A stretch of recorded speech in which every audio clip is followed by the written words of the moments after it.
Howdy folks, it's Age of the Hunting Gear Guy. The other day I was working in my garage and I found myself looking for like a little light, but just something that had a little bit more power. A couple of my mechanic buddies have those like those old like AAA pen lights that they're a little bit brighter. So I took a look at what some of the different flashlight manufacturers offer and asked Nitecore to send me out their EDC23. This is a compact style flashlight. It's got a clip on there, and it's ideally set up to put in a pocket or you know, either in a vest pocket or inside your pants or something like that. And use it for quick mechanical stuff. I also used it for hunting this season. Given that it's small enough that I could just chuck it into a pocket or again, just keep it inside my vest or something like that. It was easier to take hunting and just use when I needed it. A couple of things that are kind of unique about it. So it's got two emitters there, and they both do the same thing. They're not doing anything different from each other. The other is that the button interface on it, it's got one tall one and one short one. That tall one, and these have like two, I guess, clicks to them. So the first is like just a medium press, and the second one is like a long press to lock it in. The screen on this thing will tell you what it is doing, and I think at first the screen I was like, why would you put a screen on one of these things? But I think I know why. At least I'm going to guess why. It's to get used to it, because there's so many different modes on it. That's kind of hard to see what it's doing or how long it's going to last or that kind of thing. So it'll say how long it's going to last. You can cycle through the different modes there to get different lumens and see the, you know, how many lumens it's putting out and how long it will last for that. So you can do all of those things, and it makes it easier to remember and figure out how to use the thing. It does come with like a quick start guide and that kind of thing, but I think that the screen is really nice for that kind of thing, just to very quickly figure out what's going on. It does have a turbo mode, so you saw I was just flipping through the modes there as I was pressing that, like half pressing this button here. That changes the mode that it's going through.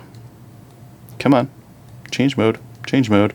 So there's my bright mode, but it's not turbo. You can half press on this one here to get that turbo mode, and it'll only do that for a short period of time, because that one it does generate quite a bit of heat, and it's going to use the battery. So after a while, it's going to dim back down to that high mode there, which is probably a good idea. You'll like, again, I'm using this like as a trouble light, so holding it in my hand, I'm looking around inside the bay of the engine, looking for whatever I need to do, or just putting off to the side. It's not going to be the same as those the other lights that some people like to use, or like magnet ones or ones that you can put on the floor or something like that. This is pretty exclusively like a one-handed use kind of a thing, and because the buttons on the back there are a little bit staggered, you can't like stand it up on its back or anything like that. It's not really made for that kind of thing. Instead, it's just like a really beefy made trouble light. So we've got this, like, I don't know if it's aluminum or magnesium or what it's made of, but it's got a pretty strong outside shell here. No plastic really to be seen anywhere. Instead, we've got that nice aluminum. It's got some nice check ring on the sides here. So this is definitely like, it feels like a pretty good flashlight in the hands. One thing I do like about it, it's got a little like a tactile switch on the side here. Putting these things in lockout mode can be kind of a pain in the ass. It's something that's a bit of a pet peeve of mine, because you always go, what, I got to A-B, up, down, start, or whatever I got to do. Now this one's just got a switch. So you just flick the switch up there, and it'll say it's under full lock. And then if you keep bugging it, it won't even turn on the screen. So you can pack that, and it's not going to kill the battery or anything like that. The other thing that it does have is, you see that little dot right there? It's actually a sensor, so it won't go on full high mode if it's covered by something, right? Which is good, because these things put out some good lumens, and like around 1,000 lumens for a while. If you had that on some paper or something like that, it could catch it on fire or burn it or something like that, or maybe melt something. So the fact that you can lock it out so easily is really nice, in my opinion. It does come with a couple of extra accessories. I just use this clip. This clip is it's got a good amount of tension on it, but because that fork is nice and high there, it's quite easy to just slide into a pocket and clip it. It comes with a USB-C charging cord if you don't already have one of those. And then one thing that was kind of interesting was that it comes with a carabiner and paracord. So there's a little bit of rope. You put that around there, and then you tie it to, you're supposed to tie it to that part right there, just on the back of it.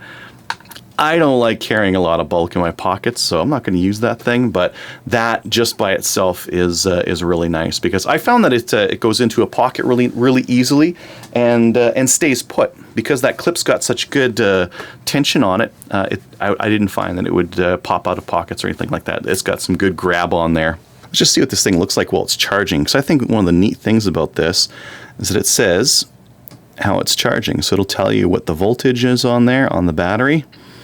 And it'll give you kind of a display. You don't have to determine like, oh, it's blinking yellow, it's blinking green or red. Nah, it just says like what level it's at, what the charging's doing, and you don't have to guess as to what it's doing. A couple of other modes on here. I didn't cover them to start with because I don't think I would really use them, but you can use that thin button there and give it a half press for turbo just at any time. So I did use this walking around a couple times where it's like, oh, I heard something in the bush, just give it a quick zap and see whether it's a squirrel or a grouse or what have you, right? And if you, that's on the half press. If you hold it down, that's what gives you that blink mode for, I don't know, stunning people. If you're walking around doing security or something like that, you need to zap someone in the face, I guess you could do that. Not really useful for mechanical work or hunting or anything like that.